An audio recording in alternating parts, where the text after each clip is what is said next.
kali ini saya sudah mendatangi rumah sapinya Abang. Beliau adalah salah seorang budayawan dari Kalidupa yang mengetahui persis bagaimana semua peradaban yang ada di Kalidupa, di dalam sejarah yang ada di Republik Indonesia itu. Kita meminta penjelasan sama Abang ini. Sebelumnya perkenalkan, nama beliau ini adalah Ahmad Daulani. Beliau adalah orang yang mumpuni bagi saya karena beliau salah satu pemuda, selain daripada pemuda, beliau juga adalah salah satu pengajar di salah satu universitas yang ada di Kota Kembar ini. Jadi Bang, saya pengen konsultasi sekaligus mau berdiskusi, mau mencari lebih dalam terkait dengan peradaban dari Kalidupa. Dalam hemat saya, Kalidupa adalah salah satu kecamatan, salah satu juga kepulauan yang unik. Saya mau bertanya kepada Abang, kira-kira Abang, sepengetahuan Abang, sejarah peradaban yang ada di Kalidupa jauh sebelum hari ini itu yang seperti gimana? Oke, jadi terima kasih Adinda Hendrik sudah menyempatkan diri ke kediaman sederhana saya. Jadi kalau kita bicara tentang Kalidupa, hari ini di dalam pengetahuan orang banyak, Kalidupa itu adalah salah satu pulau besar di antara 4 gugus pulau di Wakatobi yang berpenghuni. Ya, dan kemudian dari wilayah administrasi Kalidupa itu sekarang menjadi kecamatan. Tetapi jauh kalau kita mundur ke belakang, peradaban Kalidupa itu tidak sekecil pulaunya.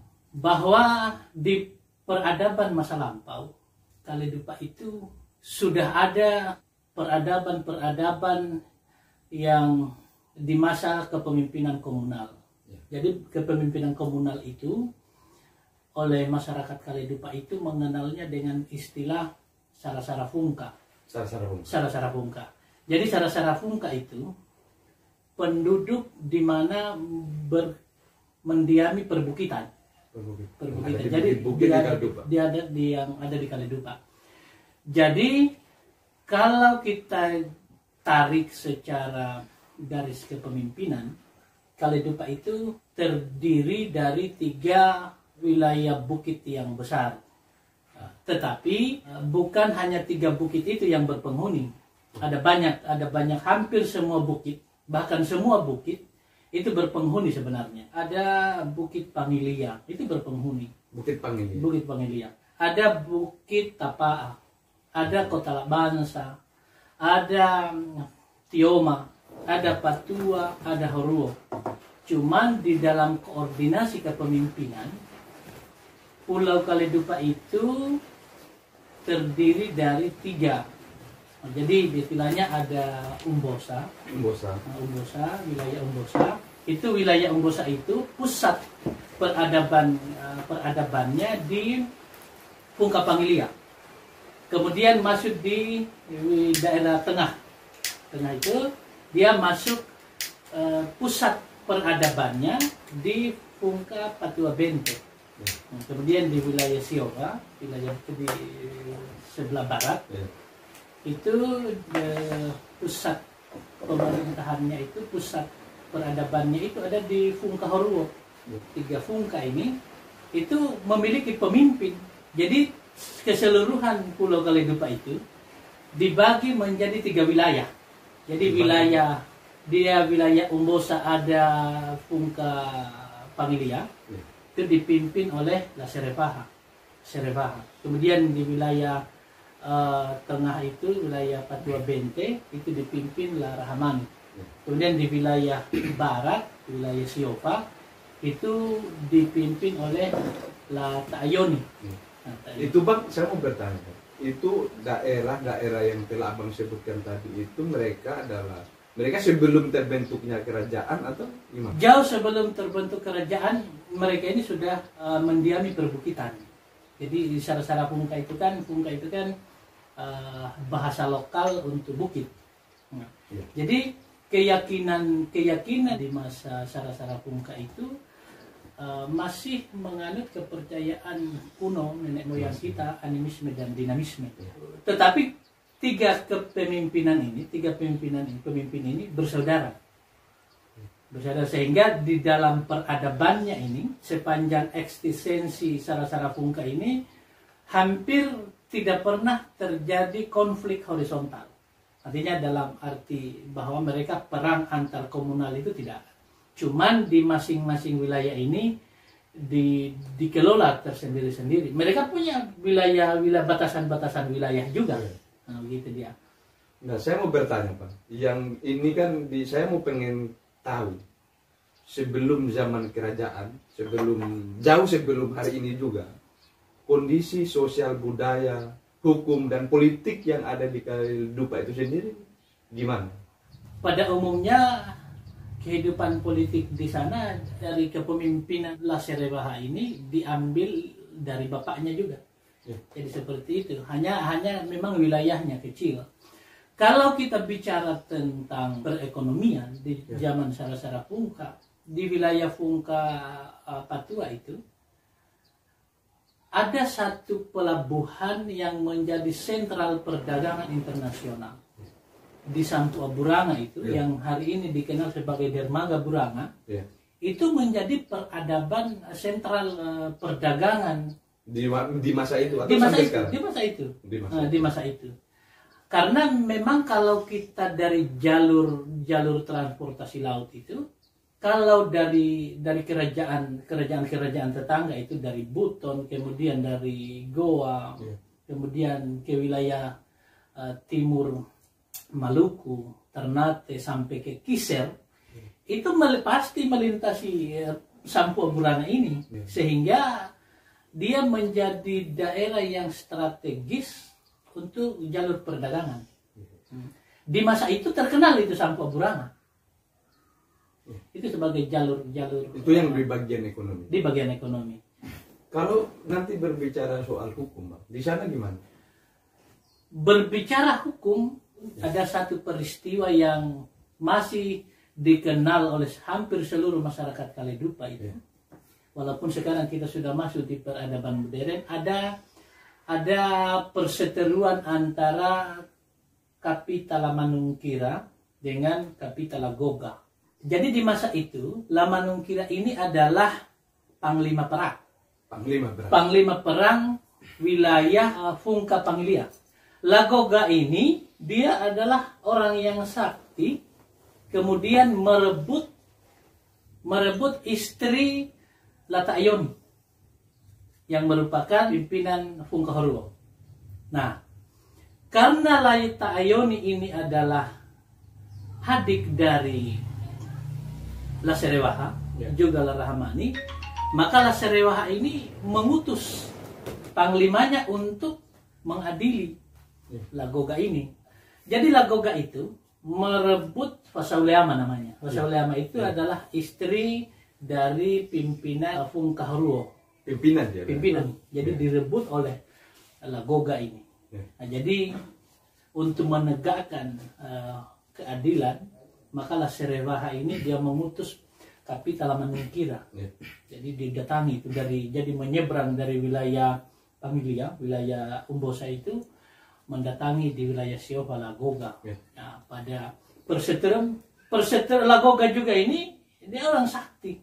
Orang hebat juga saat itu. Lamanungkira juga, makanya dia jadi panglima ini sakti juga. Jadi perseteruan panjang mereka ini mengakibatkan kelumpuhan juga seluruh wilayah Kepulauan Kalidupa, bukan hanya di wilayah Pungka Horwo, tetapi di wilayah Pungka Patua dan Pungka Pangilia itu dipengaruhi juga oleh konflik kedua orang sakti ini. Jadi berefek kepada ekonomi. Perdagangan orang takut.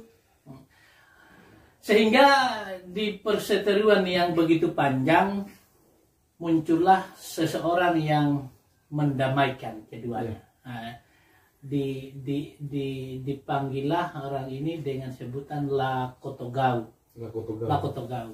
Lakotogao itu dalam dialek lokal artinya dia adalah pemutus perkara. Ya. Nah, jadi dia sebagai sosok yang mendamaikan, yang menyelesaikan perkara antara Lagoga dengan Lamanungkira ini. Ya. Sehingga di dalam dialek masyarakat lokal Kaledupa itu dia dikenal dengan Lakotogao. Berarti dalam hal ini kalau dari segi hukum yang ada di saat itu, Lakotogao ini adalah orang yang kayaknya saat ini sebagai hakim. Dia hakim. Nah, menurut beberapa banyak penutur, Lakotogao itu sampai didaulat namanya sebagai Lakotogao itu karena dari bahasa dialek lokal itu artinya dia memutus perkara. Nah, berarti kalau dalam kacamata kita hari ini, orang yang memutus perkara itu kan hakim. Nah, begitu dia. Lalu bagaimana dengan kondisi politik, kondisi budaya yang ada pada saat itu? Kalau budaya masih cenderung kepada budaya-budaya animisme dinamisme. Animisme dinamisme itu sama dengan daerah-daerah lain. Komunikasi dengan roh-roh para leluhur. Leluhur. Sehingga identik juga Pulau Kaledupa itu dengan nama Dupa itu. Dupa. Iya, karena komunikasi hampir di seluruh daerah yang menganut paham animisme dinamisme ini kan Dupa ini dijadikan media ritual. Ya, kental juga Dupa di Kaledupa itu. Begitu itu karena budaya animisme dinamisme pada umumnya. Saya mau abang menjelaskan bagaimana keadaan politik yang ada saat itu sebelum abang nanti saya akan tanya mengenai sekarang sudah masuk pada zaman kerajaan. Tapi kayaknya kan itu adalah satu sistem politik juga kayaknya. Pada masa itu sebenarnya orang lebih cenderung kepada tidak terlalu kental kehidupan berpolitik. Karena orang bahkan struktur kepemimpinan itu ya ada ketua sudah itu saja. Jadi belum terlalu kental sebenarnya. Lebih cenderung kepada kehidupan ekonomi hanya. Saya pernah membaca bukunya abang. Saya baca semua catatan-catatan abang tentang Kaledupa yang tergabung sebagai suatu daerah kerajaan. Yang di situ abang pernah menulis tentang Kaledupa itu dijelaskan kurang lebih begini. Untuk masuk dalam suatu wilayah kerajaan itu Kaledupa ada penyatuan secara wungka. Itu bagaimana penjelasan abang? Saya mau pengen tahu. Jadi betul bahwa kerajaan Kaledupa itu merupakan penyatuan 3 wilayah besar ini. Dari wilayah timur itu ada Pungka Pangilia di bawah pimpinannya Laserewaha. Kemudian di Patua atau nama lainnya Patua ini Tioma. Ini dipimpin di bawah pimpinan Larahamani. Kemudian di wilayah barat itu adalah di Fungkahorwo ada Lata Ayoni. Nah, jadi sosok yang menyatukan ini adalah Tongka Alam. Jadi Tongka Alam ini adalah pesiar Islam. Jadi jalur kedatangan Tongka Alam ini itu dari teori Persia. Ada beberapa pendekatan yang saya lakukan. Kan kalau kita bicara tentang masuknya Islam ke wilayah Nusantara itu ada 3 teori masuknya Islam ke wilayah Nusantara. Yang pertama itu teori Arab. Dari Arab masuk ke wilayah Nusantara. Kemudian teori Gujarat. Kemudian yang terakhir teori Persia. Artinya ketiga teori ini tidak saling melemahkan antara satu dengan yang lain. Bahwa teori Persia tidak mengklaim bahwa tidak teori Persia lah yang betul yang membawa Islam. Tidak, masing-masing memiliki bukti dan dasar yang kuat. Nah, kalau Islam masuk ke wilayah Kaledupa itu lebih menunjuk bukti-buktinya, bukti-bukti manuskrip sejarahnya itu lebih cenderung kepada teori Persia. Jadi dari Persia datanglah seorang sosok ulama besar namanya Muhammad Ma'rifatullah Billah Kurki, masuk ke wilayah Samudra Pasai. Kemudian di sana dia beranak pinang. Anak dari Ma'rifatullah Billah Kurki ini, itulah yang melakukan ekspedisi sampai ke wilayah Kaledupa. Kurang lebih sampai ke Kaledupa itu pada tahun 1258-59 sampai ke wilayah Kaledupa. Pertama kali dia masuk melalui Sampua Buranga itu, yang merupakan jalur transportasi. Malah perlu diketahui bahwa sejak zaman Sara-Sara Pungka itu sebenarnya jalur transportasi Kaledupa itu sudah ada yang internasional. Ada transportasi Kaledupa Singapura. Ada Kaledupa Sangkapura. Namanya dulu. Jadi di dialek lokal Kaledupa Singapura itu Sangkapura. Jadi dari Buranga Sangkapura, dari Buranga Jawa. Itu di jalur Bangka istilahnya dulu, perahu layar itu. Artinya dulu di sana sudah ada sedikit peradaban terkait transportasi. Iya, transportasi. Sudah jalur internasional. Buranga Sangkapura. Itu lancar itu. Walaupun berbulan-bulan, bahkan ada yang sampai tahunan berjalan dari Buranga ke Sangkapura sampai pulang juga tahunan, karena hanya berdasarkan dengan dorongan angin. Nah, saya mau bertanya gini, Bang. Apa yang disampaikan di buku-buku Abang yang pernah saya sebagai pengonsumsi dari catatan-catatan Abang. Nah, jadi di situ tentang Abang tadi membahas tentang Islam. Jadi di catatan Abang itu menjelaskan bahwa di 1260 orang yang ada di Kaledupa sudah menyentuh, sudah ada yang sudah tersentuh dengan agama Islam.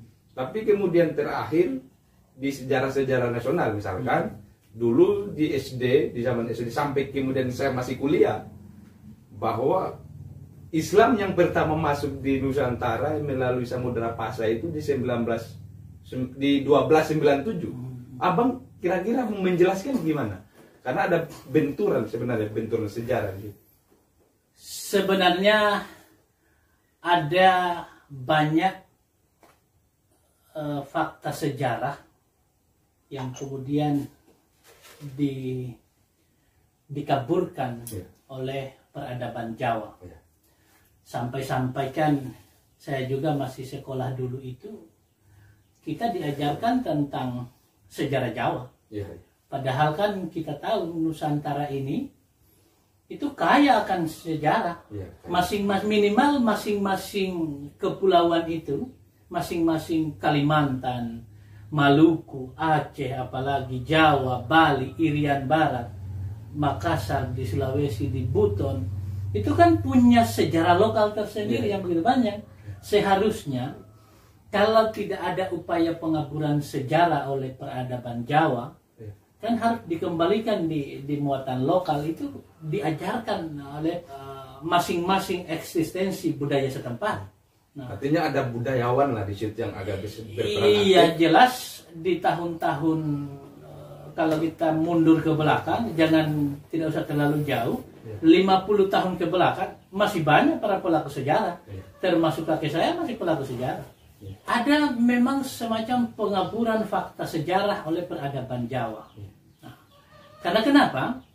Islam itu di dalam kesimpulan Buya Hamka yang ada di buku ini, sejarah umat Islam di prakenabian sampai Islam di Nusantara, ada banyak sekali hasil penelitian yang membantah bahwa Islam pertama kali itu masuk di wilayah Samudra Pasai itu. Yang kita tahu sampai terpatri sampai hari ini, karena diajarkan oleh guru-guru kita dulu, bahwa Islam masuk ke Nusantara itu ditandai oleh masuknya Syarif Makkah, mengislamkan Raja Samudra Pasai. Muncullah nama Malik Al-Saleh, yang kita kenal kemudian dengan nama Malikul Al-Saleh, Malikul Saleh, yang diislamkan oleh Syarif Makkah. Tetapi oleh Buya Hamka di banyak penelitian yang dikutip di dalam bukunya ini, jauh sebelum itu sudah masuk sebenarnya Islam ke wilayah Nusantara. Nah, walaupun kita clear bahwa memang jalur masuknya Islam ke wilayah Nusantara itu melalui 3 teori tadi, bahwa ada teori Gujarat, ada teori Arab, dan Persia. Di salah satu yang saya kutip di tulisan Prof. Buya Hamka ini, ada beberapa penelitian yang membantah tentang sejarah masuknya Islam. Misalkan salah satunya yang dikutip oleh Buya Hamka itu tentang catatan kerajaan 4 bersaudara. Bacan, Ternate, Jailolo, Tidore. Itu kan di zaman ini sudah Islam semua. Sudah Islam semua. Islam semua ini dipimpin oleh 4 bersaudara yang sudah beragama Islam. Eksistensi 4 kerajaan ini kan di sekitar 600-an Masehi. Sehingga hampir 5 abad selisihnya dengan masuknya Islam Syarif Makkah untuk mengislamkan Malikul Saleh. Sehingga tetap saya berkesimpulan bahwa masuknya Tengku Alam ke wilayah Kaledupa itu pada tahun 1258-59 itu merupakan fakta sejarah juga, karena berdasarkan manuskrip sejarah dan berdasarkan sumber-sumber penutur tradisi lisan memberikan penanggalan di tahun itu. Sehingga padahal banyak itu yang dikutip oleh Buya Hamka. Kira-kira menurut Abang perbedaan periode ini terkait dengan masuknya Islam di Nusantara, di Kaledupa itu, kira-kira menurut Abang, menurut penilaian Abang selaku budayawan juga yang ada di Kaledupa, kenapa terjadi hal demikian? Pada akhirnya nanti kita akan berpikir mana yang sejarah yang benar. Sebenarnya begini, secara faktual di penelitian itu tidak saling membantah bahwa Malik Al-Saleh itu Islam pertama masuk di Nusantara, tidak. Karena mereka juga memiliki manuskrip dan jejak sejarah yang masih ditemukan sampai hari ini. Nah, begitu juga penelitian-penelitian yang lain. Masing-masing ada fakta dan bukti sejarahnya di setiap penelitian ini. Termasuk Buya Hamka sendiri tidak menyimpulkan bahwa ini loh yang pertama kali yang paling benar. Yang paling benar, tidak. Semua hanya dikutip kemudian disajikan ke dalam bukunya itu untuk menjadi perbandingan. Saya mau pengen tadi yang Abang sampaikan itu adalah zaman di mana dulu pra-kerajaan. Saya mau pengen tanya Abang, bagaimana setelah zaman kerajaan ini? Tentunya Abang harus menjawab dari pra-kerajaan tadi, proses masuknya sampai kemudian semua sistem yang terjadi pada saat ini dan sekarang itu, coba Abang jelaskan. Di masa-masa ketika peradaban Sara-Sara Pungka itu eksis, masuklah Tongka Alamu ini. Jadi pertama kali. Bang, jadi Tongka Alamu ini adalah orang yang pertama kali membawa, atau gimana? Artinya pertama kali membawa gagasan Islam yang sudah modernisasi. Artinya pemahaman-pemahaman yang kompleks tentang bagaimana struktur bernegara, bagaimana metode-metode dakwah, sudah komplit lah. Tongka Alam ini kan punya nama Muhammad Umar Muhadar. Nah, jadi Muhammad Ma'rifatullah Bilakurki beranakan Umar Muhadar, Muhammad Umar Muhadar. Tetapi masuk sampai ke wilayah Kaledupa itu dengan nama Tengku Alam. Tengku Alam. Oleh dialek Kaledupa, dialek lokal, Tengku Alam itu berubah dialeknya menjadi Tongka Alam. Tongka Alam. Jadi filosofi dari Tongka Alamu itu gimana? Tongka Alamu itu sebenarnya dia adalah tiang alam. Kalau secara harfiah bahasa lokal Tongka Alam itu, tongka itu kan tiang. kemudian alam itu alam. Artinya pendekatan, jadi Tengku Alam masuk ke wilayah Sampu Aburanga yang notabene menjadi wilayah kekuasaan teritorial Larhamani, wilayah Fungka Patua. Nah, jadi jelas orang yang banyak berkomunikasi dengan Larhamani ini adalah Tengku Alam ini adalah Larhamani. Keberadaan Tengku Alam ini di Kaledupa menarik karena banyak berkomunikasi dengan Larhamani. Ini menarik Larhamani, akhirnya dia terkesima dengan pengetahuannya, dengan pengetahuan agamanya, gagasan perilakunya, sehingga Larhamani yang secara notabene sebagai pemimpin Fungka Patua Pente ini menikahkan. Singkat cerita menikahkan anaknya dengan Tengku Alam ini, Pak Baing. Jadi Larhamani punya anak perempuan Pak Baing. Nah, dia dinikahkan dengan termasuk Larhamani ini adalah orang pertama yang diislamkan oleh Tengku Alam. Nah, singkat cerita, kenal banyak berkomunikasi dengan Larhamani. Pada akhirnya dua pimpinan Fungka Horuo dan Fungka Panggilnya diislamkan juga. Laserewaha diberi nama Asirullah, kemudian Lata Ayomi diberi nama Atayun. Langsung seketika berubah nama itu menjadi nama-nama Islam. Nama Islam. Saya mau tanya gini Bang, selain Islam yang dibawa oleh Tengku Alam tadi, kira-kira apa lagi yang ada? Yang dibawa oleh pendekatan apa? Tengku Alam ini ada dua versi juga. Iya. Ada dua versi. Dua versi lagi. Dua versi kedatangan Tengku Alam. Yang versi pertama itu dia adalah seorang saudagar. Ya. Tetapi versi yang paling kuat dia adalah pesiar Islam. Pesiar Islam. Nah, La Serewaha dia menentukan tempat itu di salah satu gua yang ada di wilayahnya, di bawah bukit, salah satu gua yang ada di Bukit Pangilia itu. Nah, berarti di gua? Di dalam gua. Nah, di dalam gua itu ya sudah pernah ke sana beberapa bulan yang lalu. Saya observasi, saya masuk, memang luas gua itu. Jadi di dalam pertemuan itu 3 pimpinan ditambahlah Tengku Alam yang memiliki konsep gagasan sebuah negara ini, dia paparkan di dalamnya. Disebutlah Palean Pugau. Palean Pugau. Itu yang apa maksudnya? Palean Pugau itu artinya pale itu kan putus. Pale itu sama dengan koto tadi. Koto itu putus. Cuman pale itu dia sudah, kalau koto itu kalau dia simpul kecil, ya kan? Misalkan tali itu di koto, putus. Kalau sudah bicara kayu atau sesuatu yang besar, itu sudah dipale. Sama juga potong. Disebutlah di mana mau ditempatkan pusat kotanya, di Palea itu.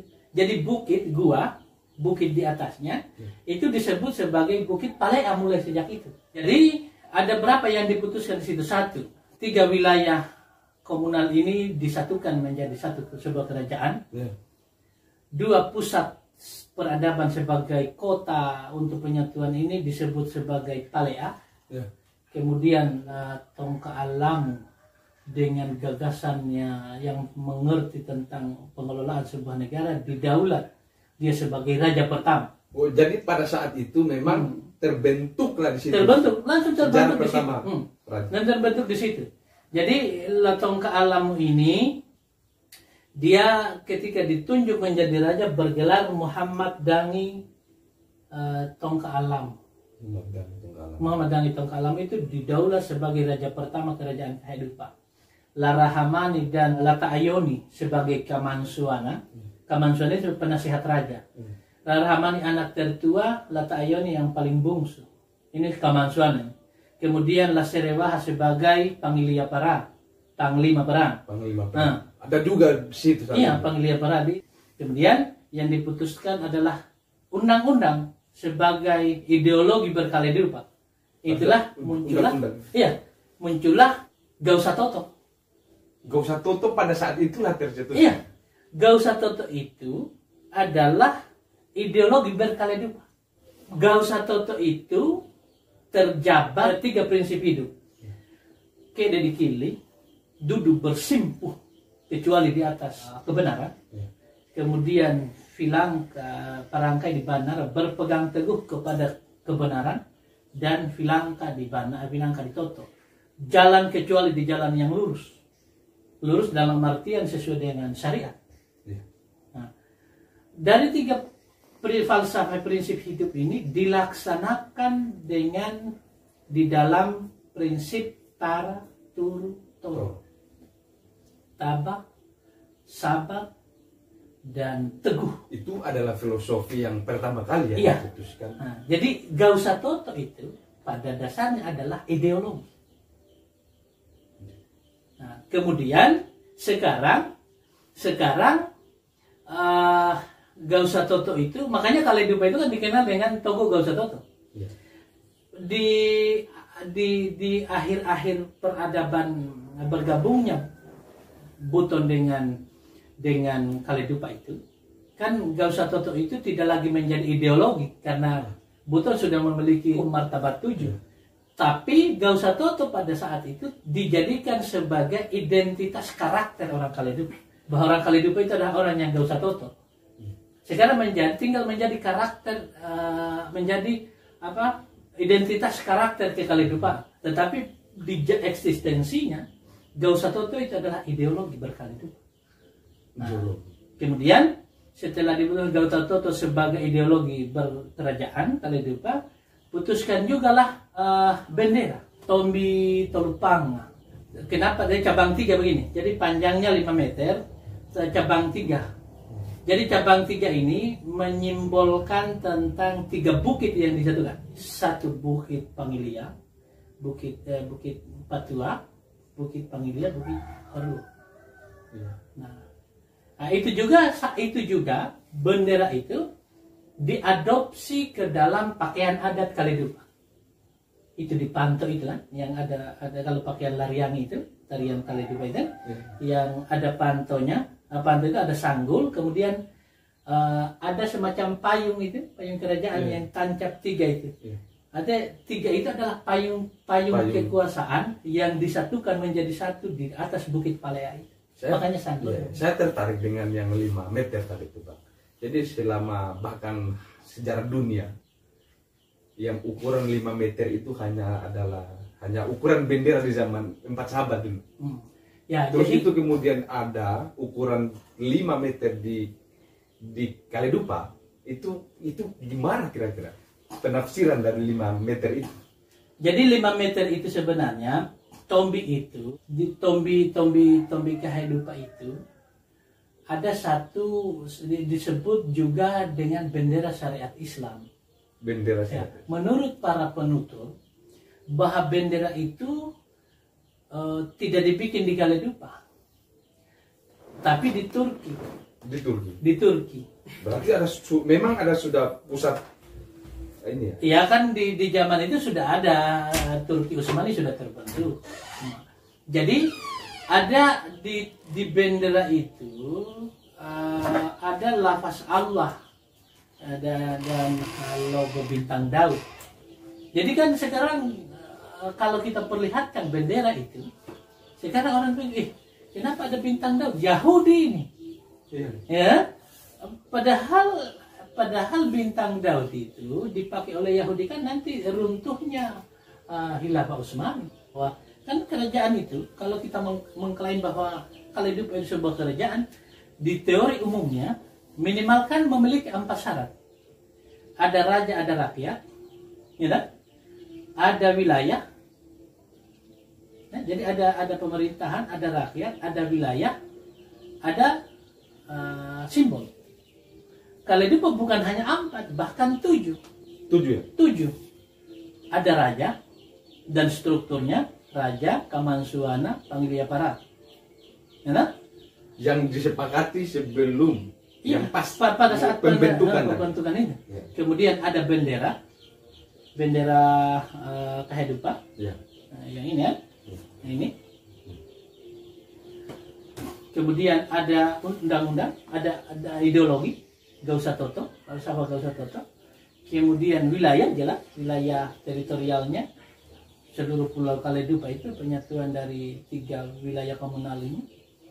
Kemudian rakyat pasti, ada orang-orang yang mendiam di perbukitan saat itu. Kemudian ada benteng, masih ada sampai sekarang jejak-jejak bentengnya. Jadi pada saat itu delegitimasi oleh siapa, Pak? Kaledupa ada pengakuannya dari negara tetangga. Buton mengakui Kaledupa sebagai kerajaan. Muncullah di dalam naskah Buton, manuskrip sejarah Buton di mana di keraton itu, di museum keraton itu ada jelas tertulis bahwa kehidupan Tenirabu Teandian di Nuvolio. Kaledupa yang diperhitungkan adalah adik kandung Wolio, adik kandung Buton. Jadi adik kandung sesungguhnya itu adalah Kaledupa. Tidak, artinya itu pengakuan bahwa dia kerajaan, Buton kerajaan besar. Oh iya. Toh? Tetapi memperhitungkan juga. Artinya itu pengakuan. Kalimat pengakuan dari negara lain terhadap negara itu. Itu yang paling penting untuk mengatakan mengklaim sebuah negara. Dalam hal ini sebuah kerajaan. Sebuah kerajaan. Oleh 3 orang ini. Iya. Yang paling penting itu disambil simbol-simbol itu harus ada pengakuan. Sekarang begitu. Kaledupa punya pengakuan, punya. Sampai sekarang tercatat di Buton. Dan di Kaledupa juga pasti. Bahwa Buton itu mengakui Kaledupa sebagai bentuk peradaban sebuah negara berdaulat. Muncullah falsafah kehidupan Tenirabu Teandian di Nuvolio. Kaledupa yang diperhitungkan adalah adik kandung dari Buton. Kemudian begini, kenapa sih saya menyimpulkan bahwa Islam yang masuk ke wilayah Kaledupa itu adalah melalui jalur teori Persia. Ada 2 pendekatan yang kita pakai. Yang saya pakai 2 pendekatan, yang pertama pendekatan bahasa dan pendekatan budaya. Ya, ya coba. Ya. Pendekatan bahasa dan pendekatan budaya. Dari pendekatan budaya, pendekatan bahasa, Muhammad Dangi Tongka Alam itu, Tengku Alam itu adalah ciri khas Samudra Pasai, Melayu. Ya, ciri khas. Tidak ada bahasa atau penamaan Tengku Alam di wilayah Nusantara kecuali dari Samudra dari Melayu, dari Tengku Alam ini. Tengku Alam ini kan panggilan Tuhan di wilayah Melayu. Ya, Samudra Pasai. Nah, kemudian Dangi, ya, kata Dangi itu tidak ada kalimat kata yang paling mendekati kecuali sastra Melayu. Dangi. Itu adalah bukti. Iya, artinya dari sisi dari pendekatan bahasa, dari nama Tongka Alam merupakan ciri khas dari peradaban Melayu. Karena memang di dalam teori Persia itu datang dari Persia, sing dari Samudra Pasai. Jadi kalau ada yang datang dari Persia tidak melalui Samudra Pasai, dipertanyakan juga apakah betul bahwa Islam ini masuk berdasarkan teori Persia. Kalau tidak masuk kepada tidak singgah di Samudra Pasai. Nah, gitu. Ya, kemudian pendekatan budaya, ya, nah? Islam Persia itu kental secara budaya, ya, bukan secara syariat, secara budaya kental dengan budaya Syiah. Jadi orang Persia itu kental Syiahnya, tapi Syiah dalam budaya, sebagai budaya, dia diadopsi sebagai budaya. 2 yang kita dapatkan di Kaledupa sampai hari ini. Ciri-ciri Syiah itu mengagungkan Ali dan Fatimah.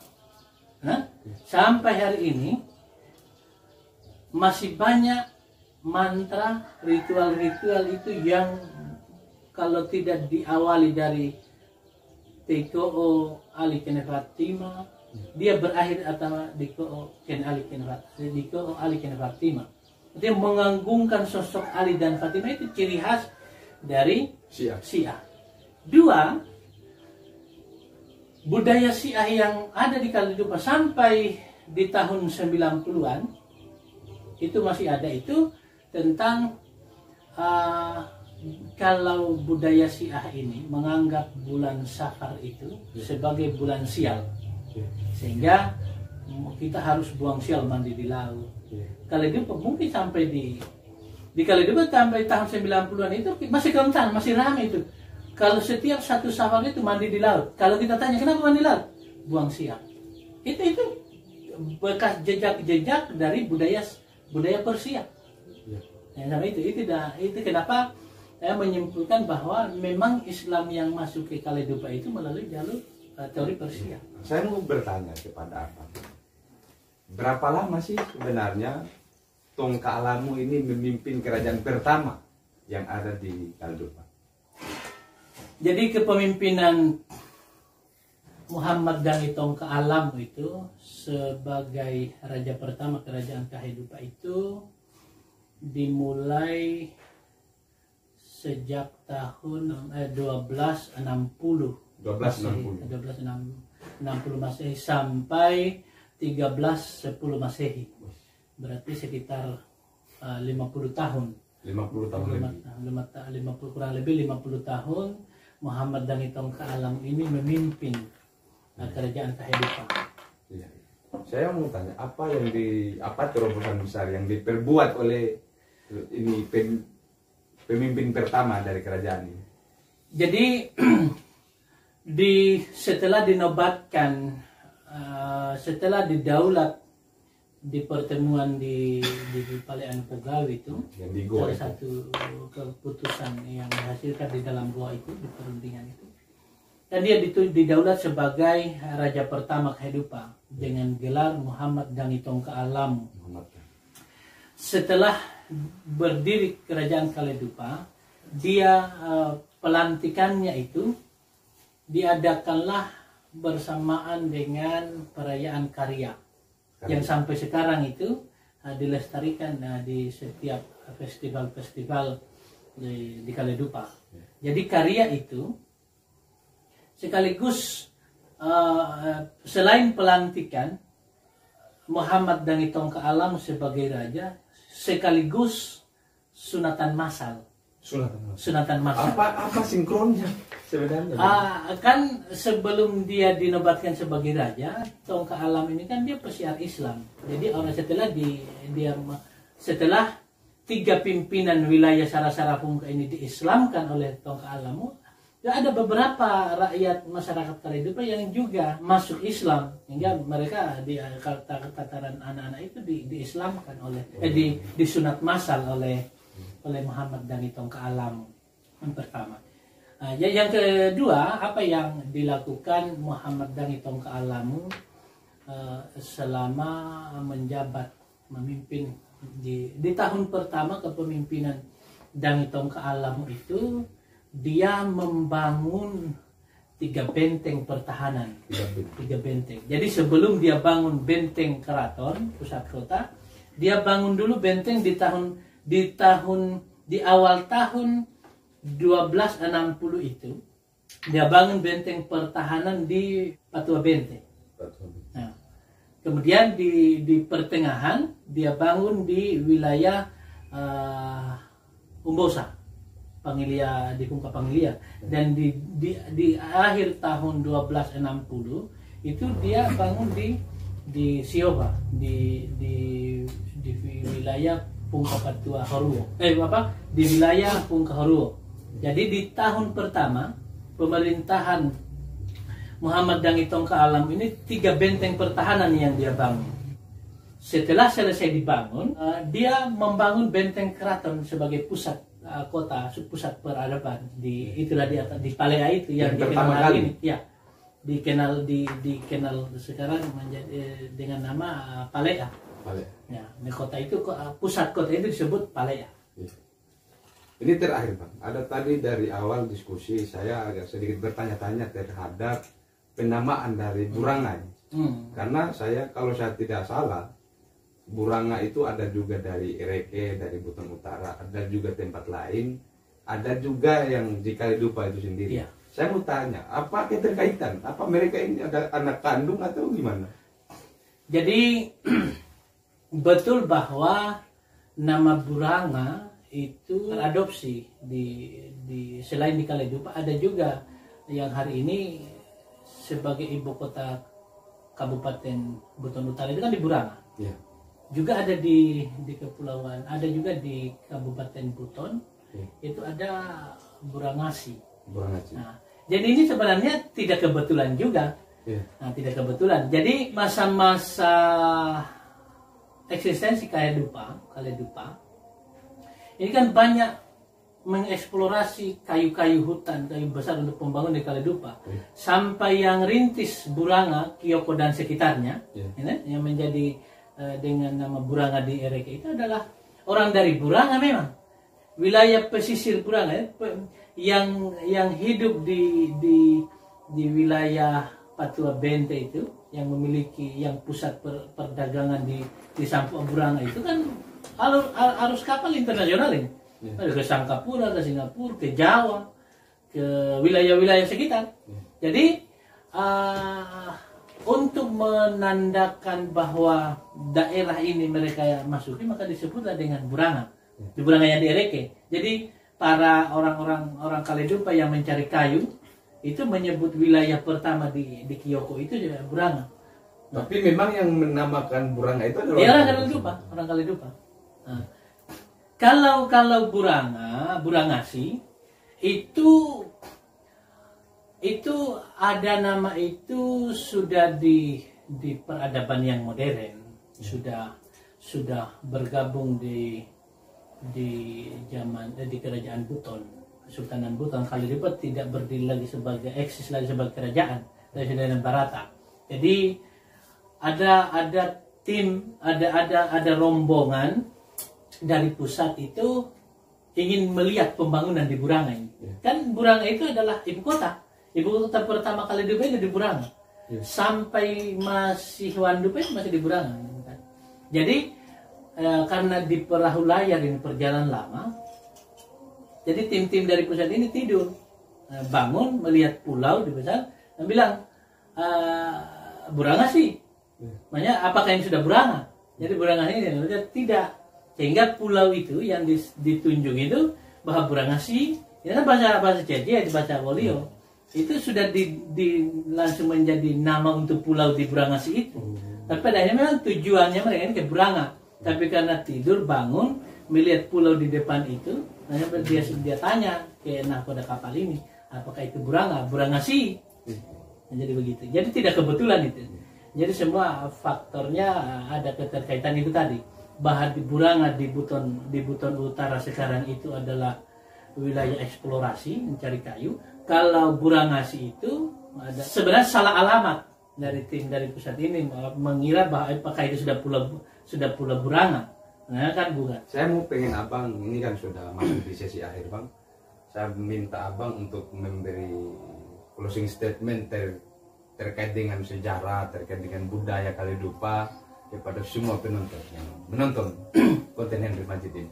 Jadi kita sebagai generasi muda yang memiliki kekayaan hasanah budaya yang begitu luar biasa, jangan kita abai dengan sejarah itu.